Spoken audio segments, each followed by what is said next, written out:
Timun, emas. Di sebuah desa, hiduplah sepasang petani tua. Dia adalah Mbok Sirni dan suaminya. Sudah lama sekali mereka mendambakan hadirnya seorang anak. Akan tetapi, hingga setua itu, Mbok Sirni dan suaminya belum juga dikaruniai anak. Mereka lalu berdoa agar segera dapat menimang anak. Ketika itu, seorang raksasa mendengar doa tersebut. Ia pun mendatangi mereka. "Hai, apakah kalian benar-benar ingin memiliki seorang anak? Jika kalian menginginkannya, aku akan bantu. Tapi, ada satu syarat yang harus kalian penuhi. Jika anak kalian sudah berumur 16 tahun, kalian harus memberikan anak itu kembali kepadaku untuk aku makan," ucap raksasa dengan suaranya yang besar. Karena keinginan yang sangat mendalam untuk mendapatkan seorang anak, pasangan itu akhirnya menyetujui persyaratan si raksasa. Setelah itu, raksasa memberikan biji timun untuk ditanam dan dirawat sampai berbuah. "Untuk apa raksasa itu memberikan biji timun ini ya, Pak? Apa ini bisa membuat kita memiliki seorang anak?" tanya Mbok Sirni pada suaminya. "Aku juga tidak mengerti. Lebih baik kita ikuti saja petunjuk si raksasa itu," jawab suami Mbok Sirni. Kemudian, mereka mengikuti petunjuk raksasa. Biji timun yang diberikan oleh raksasa ditanam dan dirawatnya dengan baik. Setelah 2 minggu, tanaman timun sudah mulai berbuah. Di antara buah timun yang ada, terdapat satu buah timun yang ukurannya sangat besar dan berwarna keemasan. Ketika buah yang paling besar itu semakin besar dan tampak masak, Mbok Sirni dan suaminya memetik timun tersebut. Mereka membelah timun itu dengan hati-hati. Betapa kagetnya pasangan itu melihat seorang bayi perempuan yang mungil dan lucu ada di dalam buah tersebut. Mereka sangat bahagia dan bersyukur karena penantian untuk mendapatkan seorang anak akhirnya terwujud. Bayi kecil itu diberi nama Timun Emas. Mbok Sirni dan suaminya sangat bahagia melihat Timun Emas tumbuh sehat menjadi gadis yang cantik. Mereka sangat menyayangi Timun Emas. Suatu hari, sang raksasa datang menagih janji Mbok Sirni dan suaminya untuk menyerahkan kembali anak mereka. Mbok Sirni dan suaminya tidak rela kehilangan anaknya. Mereka berusaha mengulur janjinya agar raksasa datang 2 tahun lagi. "Maaf Tuan Raksasa, bukan kami hendak mengingkari janji, tapi timun emas masih sangat kecil dan tidak enak untuk dimakan. Tunggulah 2 tahun lagi, ia akan semakin besar dan enak untuk dimakan," Mbok Sirni beralasan. Raksasa itu mengikuti keinginan Mbok Sirni. Ia berkata, "Kau benar, semakin besar timun emas, semakin enak untuk dimakan."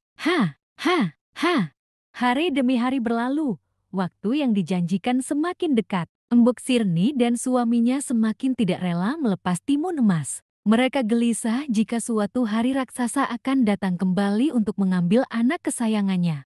Suatu malam, Mbok Sirni bermimpi. Dalam mimpi itu, ia harus menemui pertapa di Gunung Gundul agar anaknya selamat. Ia pun memberitahukan mimpinya itu kepada suaminya. "Coba kita cari saja pertapa itu di Gunung Gundul, Bu. Siapa tahu ini adalah petunjuk dari Dewata," ucap suaminya. Mereka pun berangkat ke Gunung Gundul. Benar saja, di sana ada seorang pertapa yang sangat sakti. Pertapa itu memberi Mbok Sirni dan suaminya 4 bungkusan kecil yang berisi biji timun, jarum, garam, dan terasi sebagai penangkal. Setibanya mereka di rumah, Mbok Sirni memanggil Timun Emas. Mbok Sirni dan suaminya memberikan 4 bungkusan kecil itu kepada Timun Emas sambil memberikan nasihat dan menyuruh Timun Emas untuk berdoa. "Anakku, jika suatu hari raksasa datang dan hendak menangkapmu, larilah engkau sekencang mungkin. Jangan lupa kau taburkan isi dari 4 kantong ini satu persatu untuk melindungimu dari kejaran raksasa," nasihat Mbok Sirni dan suaminya. Hari yang dijanjikan datang juga. Raksasa datang menemui mereka. Ia menagih janji kepada Mbok Sirni dan suaminya untuk menyerahkan timun emas. Ketika itu, mereka sudah menyuruh timun emas pergi keluar lewat pintu belakang.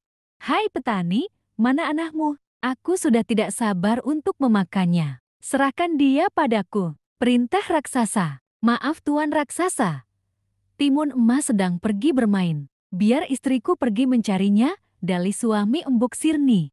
Raksasa curiga, ia menyadari bahwa dirinya telah ditipu oleh pasangan petani itu. Ia pun marah. Ladang dan rumah milik kedua petani itu dihancurkan. Ia pun segera mencari timun emas. Ketika raksasa itu sedang kalap, ia melihat sosok gadis yang sedang berlari di kejauhan. Ternyata gadis itu adalah timun emas. Meskipun timun emas sudah berlari sangat jauh, tapi tetap saja sang raksasa dengan tubuh dan langkahnya yang besar dapat dengan mudah mengejar timun emas. Ketika raksasa mulai mendekat, timun emas mengeluarkan penangkal yang diberikan orang tuanya. Pertama ia mengeluarkan biji timun dan menebarkannya di depan raksasa. Biji-biji timun itu berubah menjadi ladang timun yang lebat buahnya. Melihat hal itu, raksasa berhenti mengejar timun emas. Ia asyik memakan buah timun di ladang itu. Namun, ketika menyadari incarannya sudah mulai pergi jauh, ia kembali mengejar. Bahkan kekuatannya bertambah setelah memakan banyak timun dari ladang tersebut. Timun emas terus berlari, tapi tetap saja dapat dikejar. Kali ini timun emas mengeluarkan penangkalnya yang kedua yakni jarum. Ditebarkanlah jarum itu di jalan yang telah ia lewati. Hal yang ajaib pun terjadi lagi. Jarum-jarum itu berubah menjadi pohon-pohon bambu yang sangat tinggi dan tajam. Raksasa kesulitan mengejar timun emas. Kakinya terluka tertusuk bambu-bambu yang tajam. Meskipun demikian, raksasa berusaha mengejar timun emas. Ia masih membayangkan lezatnya daging timun emas untuk dimakan. Meskipun timun emas tidak berhenti berlari, raksasa selalu dapat mengejarnya walaupun dengan kaki terluka. Tangan raksasa yang sangat besar sudah hampir menggapai timun emas. Akhirnya, timun emas mengeluarkan penangkalnya yang ketiga, yaitu garam. Garam tersebut ditaburkan di sepanjang jalan yang telah ia lewati. Keajaiban terjadi lagi. Daerah yang ditaburkan garam berubah menjadi lautan luas. Raksasa pun harus berenang untuk mengejar timun emas. Dengan susah payah, raksasa pun tiba di tepian. Ia mulai kelelahan. Napasnya terengah-engah, tapi ia tetap berusaha mengejar timun emas. Sekarang, hanya tersisa satu penangkal lagi yaitu terasi. Terasi itu ditaburkan timun emas di jalan yang telah dilaluinya. Kini, jalanan itu berubah menjadi lautan lumpur hitam. Raksasa yang sudah kehabisan tenaga akhirnya terjebak di lumpur hitam itu. Dengan tenaga yang tersisa, raksasa berusaha keluar dari lumpur tersebut. Semakin banyak ia bergerak, semakin ia terisap masuk ke dalam lumpur hitam yang ternyata adalah lumpur hidup.